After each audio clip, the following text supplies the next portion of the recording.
On May 9th, 1926, using financing raised with the help of Edsel Ford and other prominent friends and backers, U.S. Navy Lieutenant Commander Richard Byrd and Chief Aviation Pilot Floyd Bennett took off from Norwegian explorer Roald Amundsen's camp at Spitsbergen on the Svalbard archipelago, heading for a world's first. No one had ever taken off using a Fokker trimotor on skis before, and it took 3 attempts to take off. 8 hours in, one of the engines started leaking oil. Bennett wanted to set down and try to fix the problem, but the ice below was broken with no place to land. Byrd decided to press on. At just over 9 hours in, they reached the North Pole and returned after flying their plane for nearly 16 hours, claiming to have been the first to fly over the North Pole. Reviewing their calculations, the feat was verified by the U.S. Navy and the National Geographic Society.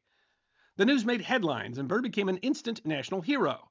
The American Robert Peary had been the first person likely to have reached the pole by foot in 1909, and Amundsen was the first person confirmed to have set foot on the pole only 2 years earlier than Byrd and Bennett's flight.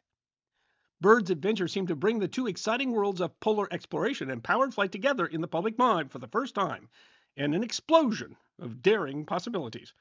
After flying a plane over the near impossible to reach top of the world, Byrd and Bennett returned to the United States and were awarded the Medal of Honor.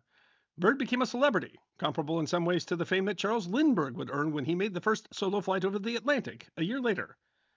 But some questioned Byrd's achievement from the start, arguing that Byrd's airplane did not have enough speed to accomplish a flight from Spitsbergen, Norway to the North Pole and return in the 16 hours Byrd's flight took. The controversy was rekindled in 1998 when researchers revealed that Byrd's diary contains illegible erasures of navigational calculations and the note, "How long we were gone before we turned around." Skeptics argue that this is evidence that Byrd cheated and did not reach the pole. Others argue that the changes have simply been Byrd recognizing an error in his calculations. The question of whether Byrd and Bennett really were the first to fly over the North Pole remains unanswered.